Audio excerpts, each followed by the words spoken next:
We're here in the garden of the house we've lived in for just coming up for 20 years now.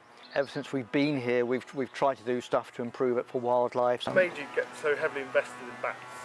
I was interested in them when I remember seeing them in the village I lived in as a kid down in Hampshire. When they advertised the bat group in their newsletter, I thought, oh, that's something to investigate and get involved in. And that was 35 years, well, more than 35 years ago now, probably getting on for 40 years thinking about it.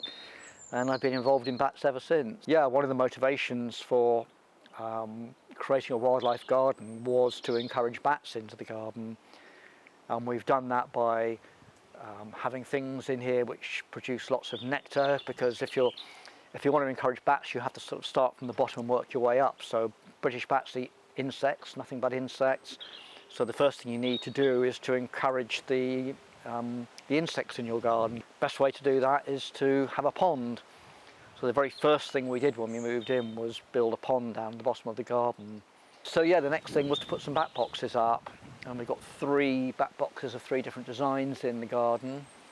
And one of them, the CJM, which is just up on my right here, has proved to be the most popular, and as we speak there are 5 soprano pipistrelles nestled up in there, and they'll be moving out shortly, probably to go into their summer maternity roosts to give birth and have a baby. People think of bats probably as being all black, rather like this thing here, but they're not at all. They're all sorts of different colours. The rarity factor, the fact that bats are fundamentally all around us, they're in quite urban scenarios sometimes, and yet most people don't know anything about them at all. And it's the fact that it is quite difficult to study them, quite difficult to find them, to see them, to identify them. So yes, there's so much to learn about bats all the time.